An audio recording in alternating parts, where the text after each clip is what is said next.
Hi Pisces! Welcome po sa ating channel at ito ay inyong Daily Gabay Tarot reading for August 23, 2024. Please be reminded kung naka-resonate kayo, comment down. Kung hindi kayo naka-resonate, ibigay niyo po sa iba kasi general reading po ito.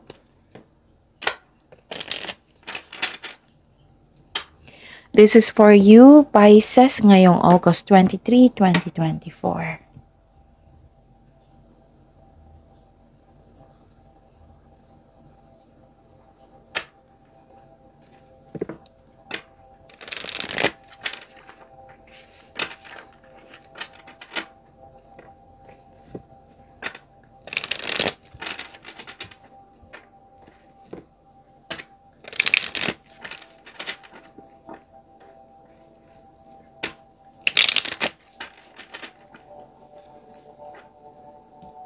Para po ito sa inyo Pisces ngayong August 23, 2024. Maraming salamat po sa inyong patuloy na suporta at maraming salamat din po sa mga hindi nag-skip ng ads. Gamitin ang reading na ito bilang gabay lamang sa mga hindi pa nag-subscribe, subscribe na po kayo at click bell notification para malaman nyo na may bago tayong video. Para sa mga gustong magpa-reading po, may lumabas dyan sa screen nyo ngayon. Panoorin nyo po at sundin ang instruction.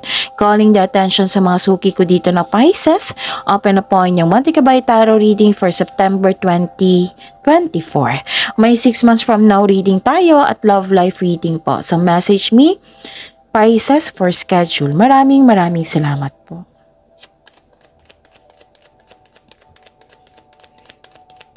Spirits Guide, mga ganap po ngayong August 23, 2024 para po kay Pisces. I need 3 cards po.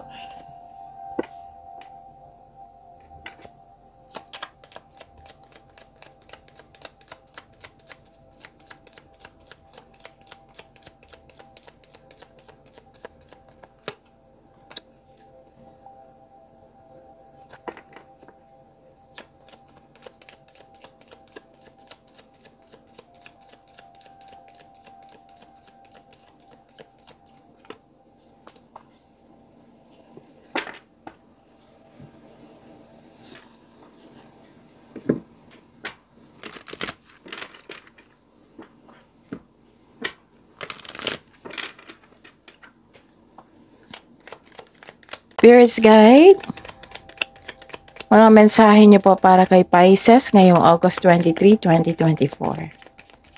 I need 2 cards po.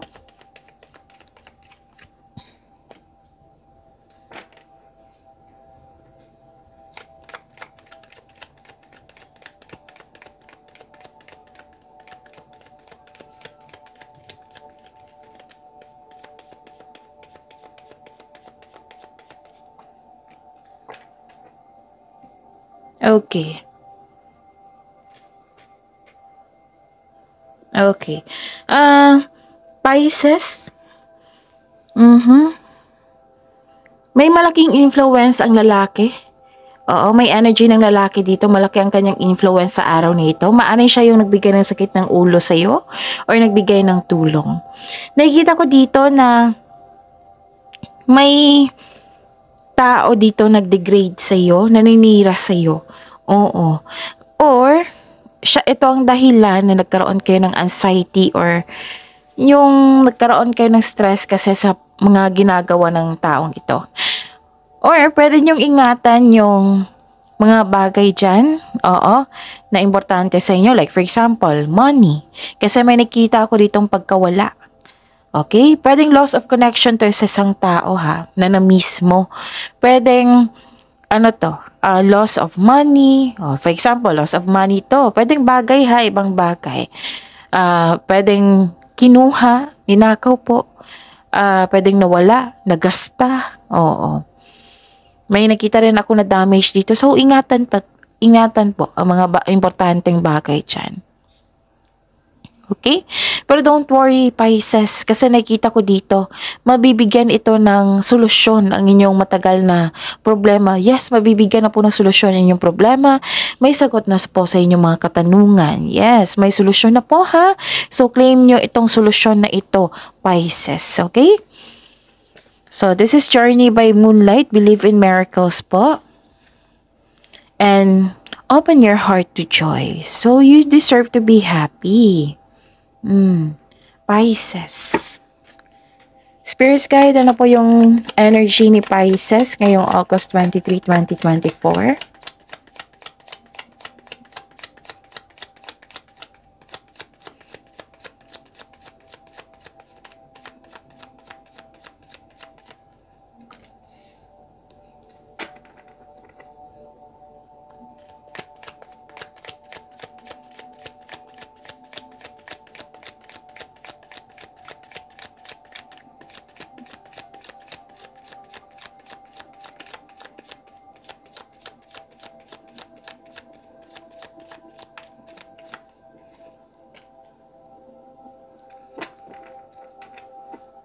Okay.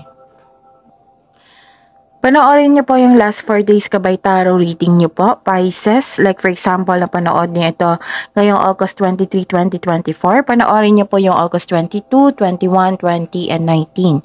Kung may nakita o narinig kayong repeating message, kailangan niyo po iyan bigyan ng atensyon. Kung maaari po, bigyan niyo po ng solusyon at aksyon. Okay?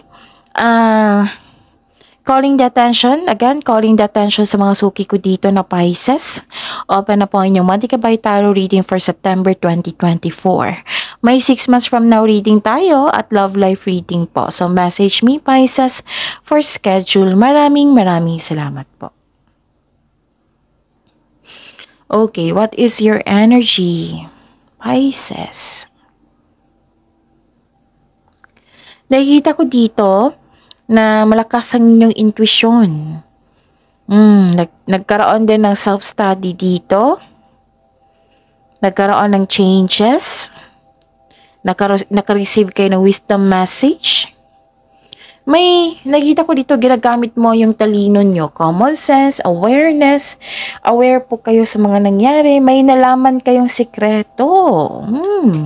May nalaman kayong sikreto mula sa isang tao. And sabi po ng card niyo po dito na makinig po daw kayo sa inyong intuition. Tapos, the advice is to clear your mind and ask your heart for the answers you seek. So, the answers are already within you. So, ito yung lumabas dito sa inyong card na mabibigyan ng sagot ang mga tanong o mga katanungan. Mabigyan ng solusyon ang inyong problema. So, trust your own counsel first. Okay? Okay.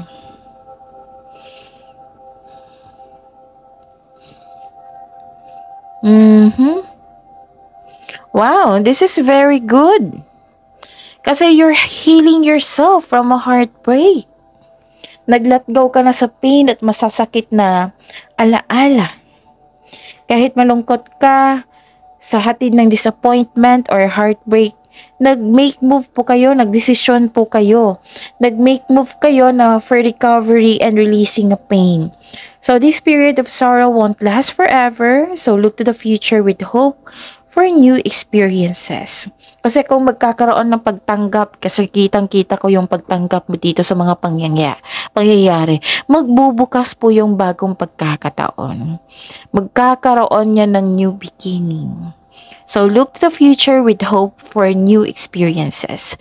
This card is a reminder na you should avoid bringing your fear of heartbreak into the new situation. Kung nasaktan ka na noon, hindi ibig sabihin masasaktan ka ngayon. Oo. Mangyayari yan kung kunin mo yung learnings doon sa nakaraan para maiwasan mo sa present. Yun.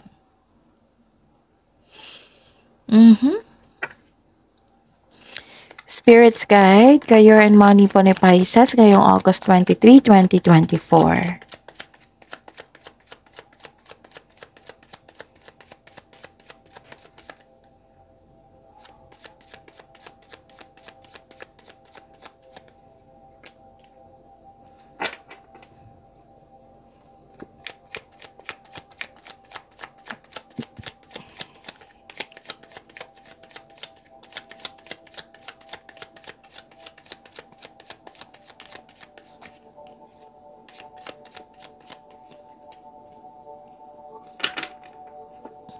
Okay. This is your career and money po. Pisces. May bagong simula. Which is the clarification of your card here kasi may pagtanggap na and ready ka na sa new beginning. So, ito na nga. New beginning. Okay. Hindi kayo takot na mag-move forward. Sabi mo, bahala na. Basta move forward ako. Oo. This is new beginning. This is freedom. This is anticipation. And this is curiosity also. Diba sabi ko sa inyo parang nag-self-study kayo. And this is new journey po sa inyong career and money. Okay. So this is a leap of faith. Hindi ka takot sa obstacles. You know you are on the right path. Kumbaga, bahala na si Batman, ganun. The advice is mag-ingat sa padalos-dalos na pagpasya. Kailangan pong magkaroon ng konkretong plano and listen to your intuition also. So again, another card na nagsabi dito, makinig po daw kayo sa inyong intuition. So spread your wings and fly. So take a leap of faith. Oo, and trust the support of the universe, Pisces. You are divinely guided po. So expect the miracles. Believe in miracles. You are divinely guided. Huwag kang matakot. Instead, i-acknowledge mo ang mga lessons na encounter mo. So this will lead you to new opportunities po. So they are part of your personal and spiritual evolution po. And you should take a risk and try something new. Try to step out sa comfort zone mo. Oo. Nakikita ko dito. Wow. Ano pa?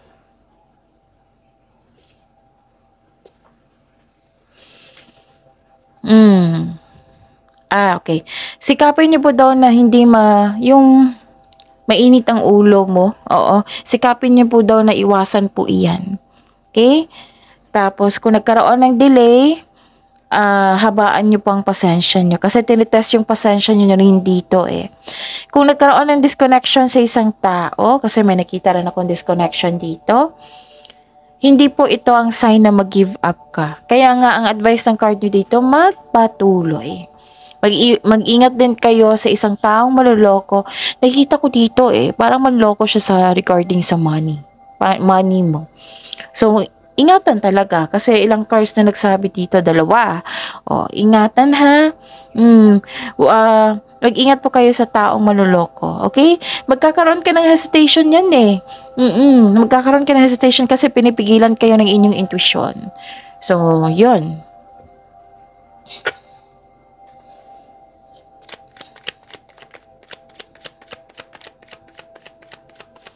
Spirit's Guide, Love Life, Self-Love, Partnership, and Romance ni Pisces ngayong August 23, 2024.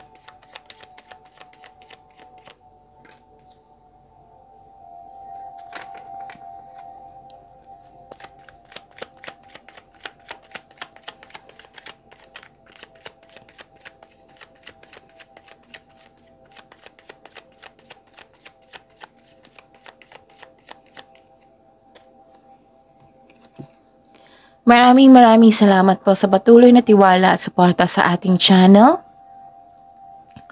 At maraming salamat din po sa mga hindi nag-skip ng ads. May lumabas dyan ngayon, panoorin nyo po. Kung gusto nyo po iyan, then follow instruction. Okay? Yon. So this is your love life. Okay?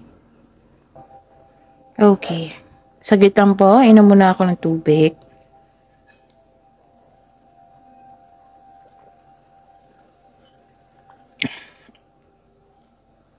Okay. This is your love life, self-love, partnership, and romance. You're receiving love. Nagkaroon ng growth and expansion. Some of you may mother figure na energy din dito na inalagaan ka. Pwedeng kayo nag-aalaga. Okay. This is beauty, happiness. This is love, beauty, money, and creativity. Nag-take time din kayo sa nature. May pleasure, may development, may success. Sa mga single dyan, the advice is allow yourself to receive love and acknowledge that you can attract romance by loving yourself more. So kung hanap mo green plug, dapat magsimula ito sa atin by loving ourselves more. So this is a fertile time also. Kung ayaw nyo magbuntis, mag-ingat. Kung gusto nyo po, then go ahead. Okay? So, remember to practice self-love po. Sabi po ng card dito. Okay? So, this card means ang sabi kasi dito is magkakaroon ng abundance and success. So, be happy with the results of your action. Okay?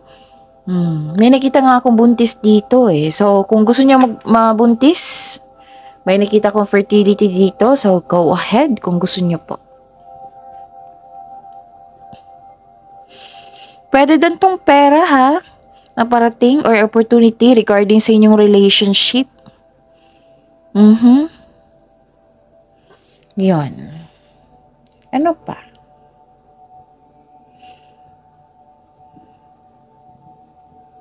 Nakita ko rin dito na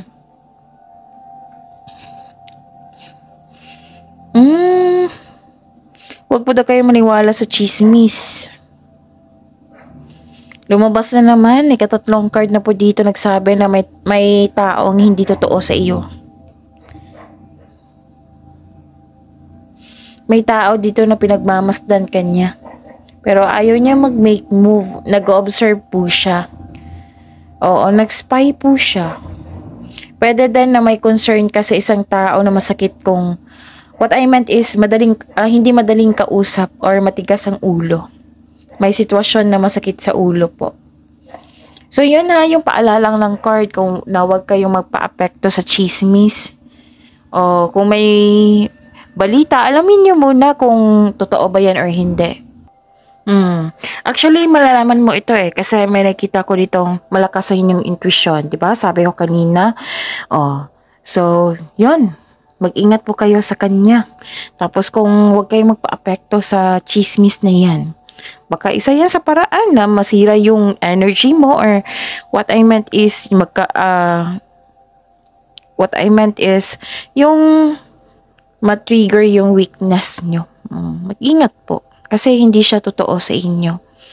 So, focus na lang po kayo dito sa inyong simulain dito sa career and money nyo kasi ang ganda-ganda ng binigay dito. Believe in miracles. You deserve to be happy. Pinaalala sa inyo dito, you deserve to be happy, abundant in life, magandang bunga sa inyong mga ginagawa. New beginning na hindi katakot sa changes. Basta nag-go kayo. Actually, nag-take risk talaga kayo dito. Okay? Ano pa?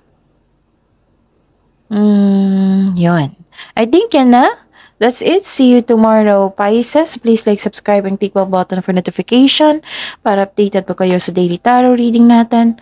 Maraming salamat po.